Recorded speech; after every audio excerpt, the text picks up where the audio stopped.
So now what do we do with all of these addicts who are diverse? They're teenagers doing the internet gambling, they're senior citizens, all ages, as I said before. What treatment involves not just treatment but the gambler, but the whole family. What happens? First, the gambler has to be evaluated by a psychiatrist because the major depression, the anxiety, all of the problems that go with gambling addiction, some of those gamblers will need to be put on medication. That requires a psychiatrist. The spouses may need to be put on medication because of their depression.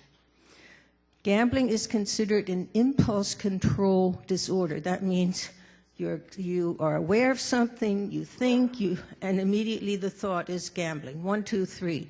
What the addict does not do, well, instead of getting money by gambling, what are the other alternatives? What are the options? Slowing down that impulse. So gamblers or addicts have to be taught how to think, how to get into today's reality, not the magical thinking, I'm going to win and then win enough money, all my debts and everything will be paid and everyone will love you. That's fantasy, that's magical thinking. We have to teach the gambler how to think accurately, rationally, in reality. A lot of time gets spent on family treatment and what else? Addiction education and relapse prevention. What were those triggers? With soldiers, we know it was deployment. We know it was the horrors of combat. We know the broken families they come back to because the soldier's different now. That 18-year-old kid that went to Iraq is not the same person who's coming back. He's different and families can't relate to that person. So we're going to have to do relapse prevention and a lot of family therapy. Slots are going to pay for all of this? The cost of addiction is far greater than any amount of money that the state can get in revenues.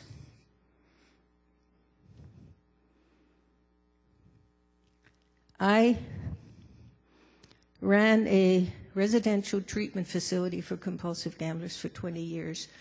I was so exhausted at that time. It took me a year just to recover from that. All of those horror stories, what gamblers experience as children, what they saw in adult life, what they see currently, that they're trying to escape from.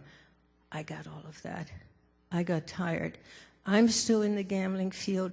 Now I do just the criminal work. And the crimes have changed just like the gamblers have changed. It used to be the Pastor Phillipses. Now it's anybody and everybody. Now we're seeing not just the nonviolent crimes, we're seeing crimes against children, children that are neglected, mothers. And I've had these as patients, mothers who've had little infants. I see this baby there. Can you imagine going to Atlantic City and leaving your child alone for 3 days while you play slots? That happens with gambling addicts. You don't think about the baby because you're in a different world. As Bill and I were driving here from Baltimore, we crossed the bridge across the Susquehanna River. One of my patients, who was a Vietnam War veteran, said the minute he hit the bridge, he was in another world. He was in a safe world. We call it in the zone. Clinically, we call it dissociating, altered state of consciousness. And that's what happens when you're an active compulsive gambler. And now I lost my point. Oh, and because of all of this pain, I now serve with the criminal activities. I have the Forensic Center on compulsive gambling. But the crimes are no longer nonviolent. The crimes are against children, neglected. You've probably all read about the children that are left on the cars and parking lots that either burn to death because of the heat or freeze to death in the winter.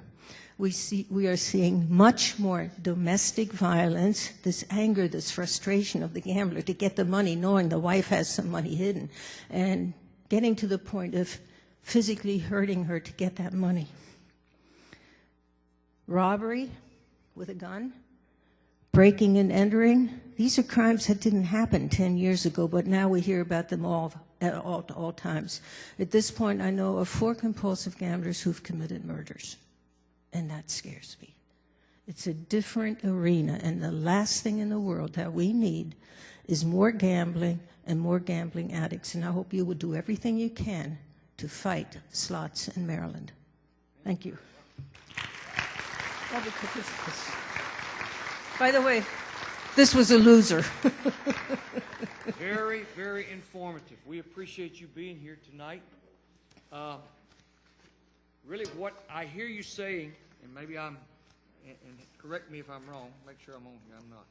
Correct me if I'm wrong. What I hear you saying is just a handful of compulsive gamblers in Maryland will drain any revenue that could possibly be generated by the slot.